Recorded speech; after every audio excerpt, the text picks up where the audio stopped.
اب ہم نے بھی پکا کر لیا. اب ہم نے پکا کیا کیا, جتنے تم سازش کے مرکز ہو نا, ہم تمہیں بدر میں وہ مروائیں گے کہ تم سوچ بھی نہیں سکو گے. اور یہی ہوا کہ بدر میں 70 جو کافر مارے گئے, ان میں وہ سارے سردار مارے گئے کہ جو اس سازش کا مرکز تھے.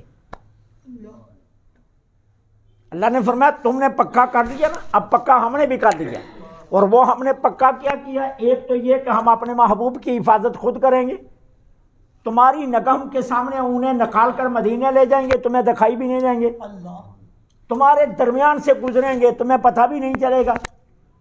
جن کو تم نے قتل کے لیے کھڑا کیا ہوگا نا, وہ کھڑے کے کھڑے ہی رہ جائیں گے, اور ہم اپنے محبوب کو با حفاظت لے جائیں گے.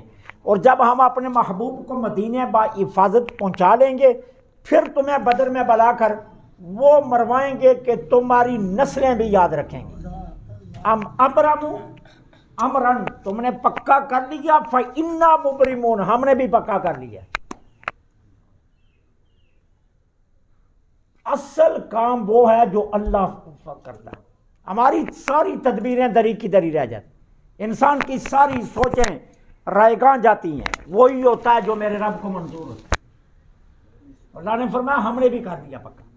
اب اس کے بعد ام یکسبون, کیا تمہارا یہ گمان ہے, انا لا نسمع سرہم, ہم تمہاری سر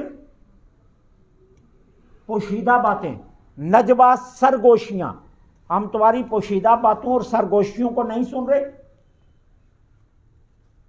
بلا, ہاں سن رہے ہیں. اچھا, اس آیا کا شان نزول یہ ہے کہ 3 کافر خانے کعبے کے پردے کے پیچھے چھپ گئے, اور چھپ کر کہنے لگے, ایک دوسرے سے کہنے لگا تمہارا کیا خیال ہے, اب یہاں جو بات ہم کریں گے وہ اللہ سنے گا؟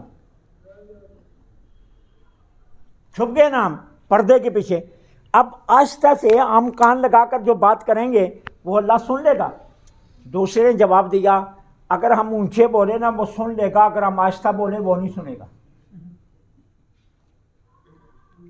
پہلے نے کہا کہ کیا خیال ہے, اللہ ہماری بات کو سن لے گا؟ تو اس نے دوسرے نے کہا اگر اونچے بولے نا پھر سن لے گا, اگر آہستہ بولے پھر نہیں سنے گا. تیسرے نے کہا او بے وقوفو, جو اونچا سن لیتا ہے نا وہ آہستہ بھی سن لیتا ہے. اب اللہ نے اس کے جواب میں یہ آیا بھیجی کہ تمہارا کیا خیال ہے, سرہم, ہم تمہاری پوشیدہ و نجواہم اور سرگوشیوں کو نہیں سنتے؟ بلا, سن رہے ہیں. اچھا تمہاری مان لیتے ہیں کہ ہم نہیں سنتے. رسولنا لدیہم, ہمارے فرشتے تمہارے پاس ہیں, یکتبون, لکھ رہے ہیں. اگر 2 منٹ تمہاری مان لیں ہم کہ ہم نہیں سنتے, چلو جی مان لی جو تمہارا ہے, تو جو فرشتے ہم نے چھوڑے ہوئے ہیں وہ تو لکھ رہے ہیں, تو پھر کیا کرو گے؟ 1 منٹ اگر یہ مان لیتے ہیں کہ اللہ نہیں سن رہا, ٹھیک ہے نا, تو جو بھیجے ہوئے ہیں وہ تو لکھ رہے ہیں نا, ان سے کیسے بچو گے؟ تو فرمایا بلا, ہاں ہم سن رہے ہیں, یہ نہ سوچنا ہم سن نہیں رہے. سرگوشی کر کے دیکھ لو. سرگوشی تو دور کی بات ہے, تم دل میں خیال لاتے ہو, ہم خیالوں سے بھی واقف ہیں,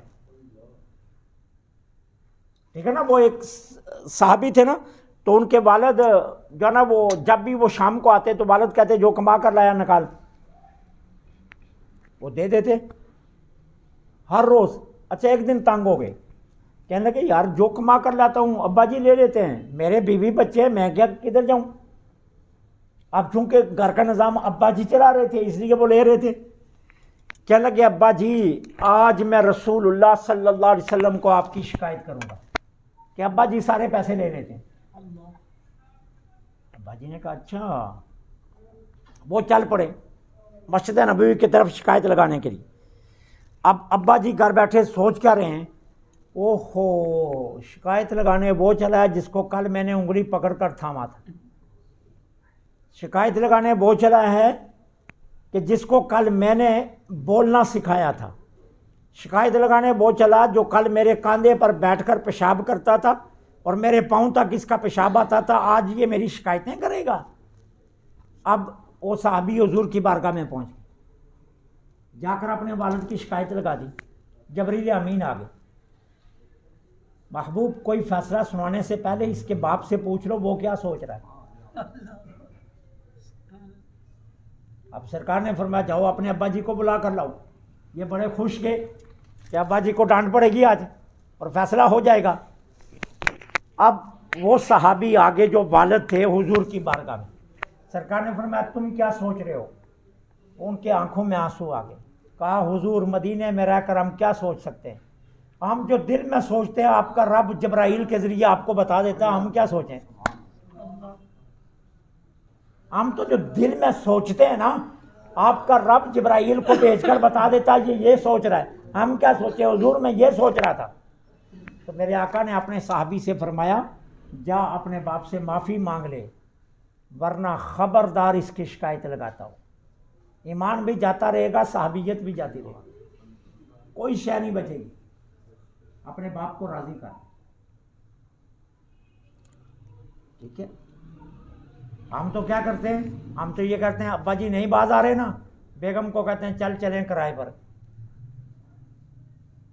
نہیں تو ابا جی سے پھڈا ڈال لیتے ہیں، ہمارا حصہ نکال اس مکان میں. کس مکان میں؟ جس میں ایک اینٹ بھی نہیں لگائی ہوتی ہم نے. بنایا ابا جی نے اور ہم کھڑے ہو جاتے ہیں نکال ہمارا حصہ. درمیان میں دیوار کر دیں گے اور کھانا بھی کوئی نہیں رکھیں گے، نہ امی کی آواز آئے نہ ابا کی آواز آئے. ٹھیک ہے نا. ہمارے کرتوت یہ ہے.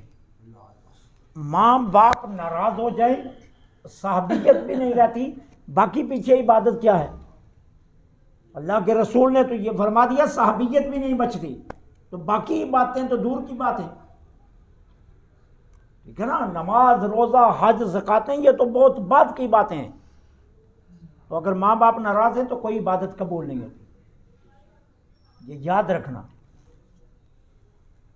تو فرمایا ہاں ہم سنتے ہیں. وَرُسُلُنَا لَدَيْهِمْ يَكْتُبُونَ، ہمارے بھیجے ہوئے تمہارے پاس ہیں، وہ لکھ بھی رہے. قل، محبوب کیا دیجئے اگر ہوتا رحمان کا کوئی بیٹا تو سب سے پہلے میں اس کی عبادت کرتا. اب اس آیت کے 3 ترجمے بنتے ہیں. پہلا یہ قل ان کان للرحمن، قل ان کان، یہاں آیت ختم. اگر ہوتا، اگر ہوتا مطلب کیا؟ نہیں ہے. رحمان صرف رحمان ہے. فَأَنَا أَوَّلُ الْعَابِدِينَ، تو میں پہلے دن سے رحمان کی عبادت کر رہا ہوں. نمبر 2، اگر رحمان کا بیٹا ہوتا تو میں سب سے پہلے اس کی عبادت کرتا، کیونکہ بیٹے کی تعظیم باپ کی تعظیم ہوتی ہے.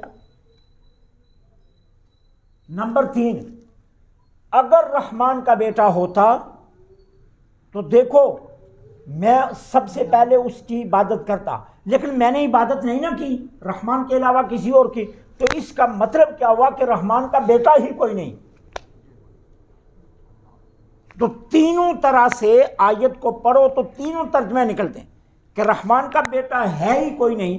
اگر ہوتا تو میں اس کی عبادت کرتا. جب میں نے اس کی عبادت نہیں کی، میں نے صرف رحمان کی عبادت کی ہے، تو اس کا مطلب یہ ہے کہ رحمان کا بیٹا ہے ہی کوئی نہیں. تو جب رحمان کا بیٹا ہے ہی کوئی نہیں تو مکہ کی گھاٹیوں میں چوٹیوں میں سب سے پہلے میں اعلان کرتا ہوں کہ رحمان کا کوئی بیٹا نہیں.